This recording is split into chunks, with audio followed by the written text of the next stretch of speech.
in America, but it's really a tale of two cities.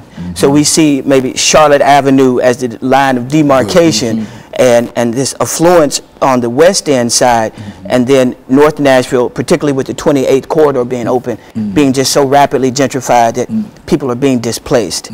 And there was a rally this past week that folks are doing. Fort Negley, people were camping out because the mission is so filthy they don't want to go to military. Is that why they are not there? Is the mission situation that bad?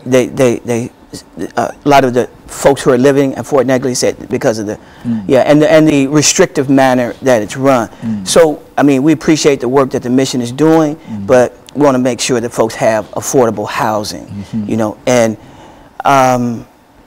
Nashville's Table,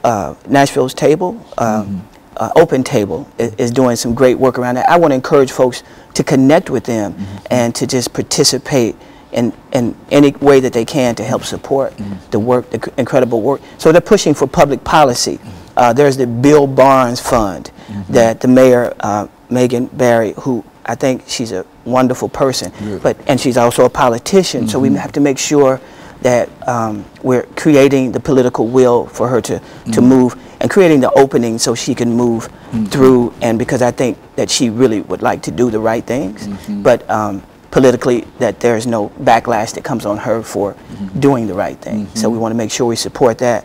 I was thinking about Ban the Box that Democracy Nashville has been working on. It's brought Kenneth Kane and some others that, so Ban the Box is this on the application asking about a felony conviction, and with any governmental job, we want to delay that question to maybe the last interview.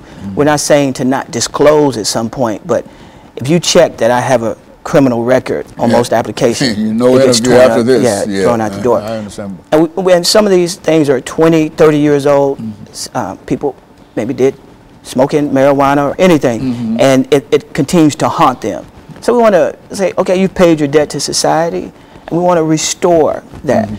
The restoration of voter rights to former felons. People like Representative Brenda Gilmore helped to get that passed about 6 years ago, and NAACP, other folks, to say if you have this one conviction and it doesn't fall within, there are 4 exclusions that can't be expunged, and then people can get opportunity to get another start. So I've also been working some with Black Lives Matter. And we think about Black Lives Matter, and so this idea, well, don't all lives matter? And of course they do. The best way I heard talked about Black Lives Matter, it says, if you live in a cul-de-sac and your house is on fire, and the fire truck comes, it's going to pass every house on that cul-de-sac and go to the one that's burning to the ground, to the one that is in most need of attention. So the person next door could say, well, why didn't you spray my house? Well, it would hurt your house to spray it if you don't have the fire. And so it's not to the exclusion of other lives mattering, but it's addressing the 500-year brutal legacy of the dehumanization of people. And so on this continuum, it places all human beings back on what it means to be human, so that no one is dehumanized and economically exploited. It is also an echo of Jesus when he says that every human being is created in the image of God, in the imago Dei. As you're talking about being made in the image of God and after the likeness of God, then we need to respect everyone's humanity, and we all benefit when all human life is respected. Well, now, Mr. Caldwell, what kind of support do you feel that your organization is receiving in terms of the kind of social program, the kind of religious program and topics that you're dealing with? I mean, is there a real concern that people have in Nashville in reference to some of these things? Yes. In fact, we noticed back last November of 2014, we were going to have a candlelight vigil. It was Black Lives Matter. And that same day, the verdict came in on I Can't Breathe, Eric Garner. So we were expecting, on Facebook, we had about 70 people who signed up.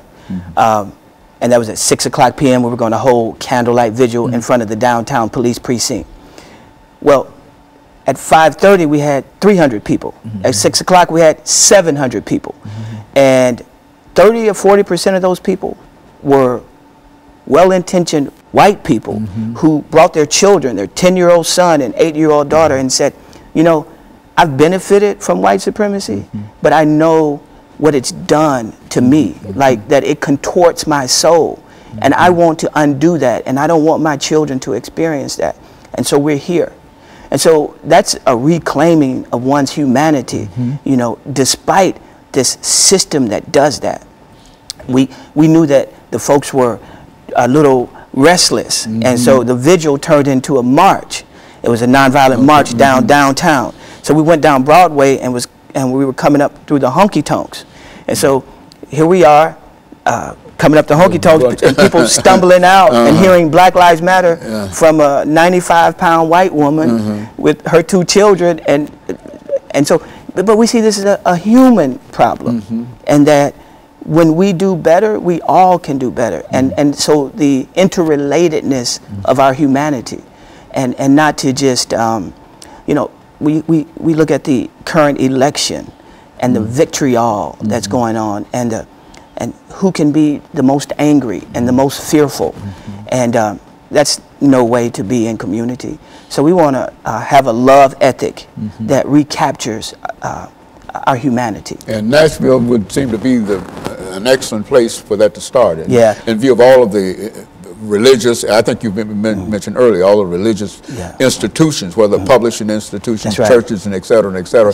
So this would, in a real sense, be the Rome, in a real sense, of the Black Lives Matter movement. And there's a group called Surge, and they are white anti-racists, doing fantastic work.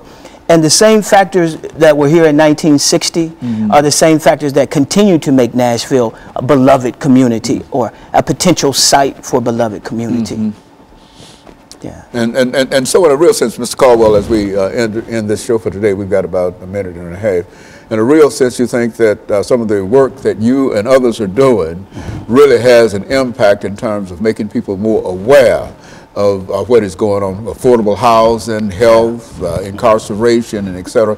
These are all some of the issues that you're dealing with in order to try to improve society and, in a real sense, bring religion and faith together. That's right, and particularly in the face of this prosperity gospel that is being preached around, if you believe God, then you can have a Mercedes-Benz in your driveway, and it has no critique of unjust systems. It has none.